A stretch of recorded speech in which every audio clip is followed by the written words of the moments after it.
Hi guys, and welcome to another Pulse Spotlight interview, and today I'm joined by the incredible Jess Gillam, saxophonist, concert series curator, and also finalist of the BBC Young Musician of the Year 2016 and winner of the Woodwind section.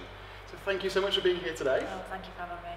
So obviously the exciting news of the year is the BBC Young Musician. How much of a difference has the competition made to you this year? The competition has been brilliant for me. I mean, during the competition it brings you on as a musician, and the pressure makes you work even harder. But then afterwards, the platform and exposure that it gives you is invaluable. So there's been so many concert bookings and people getting in touch, and just the exposure and opportunities it's provided has been great.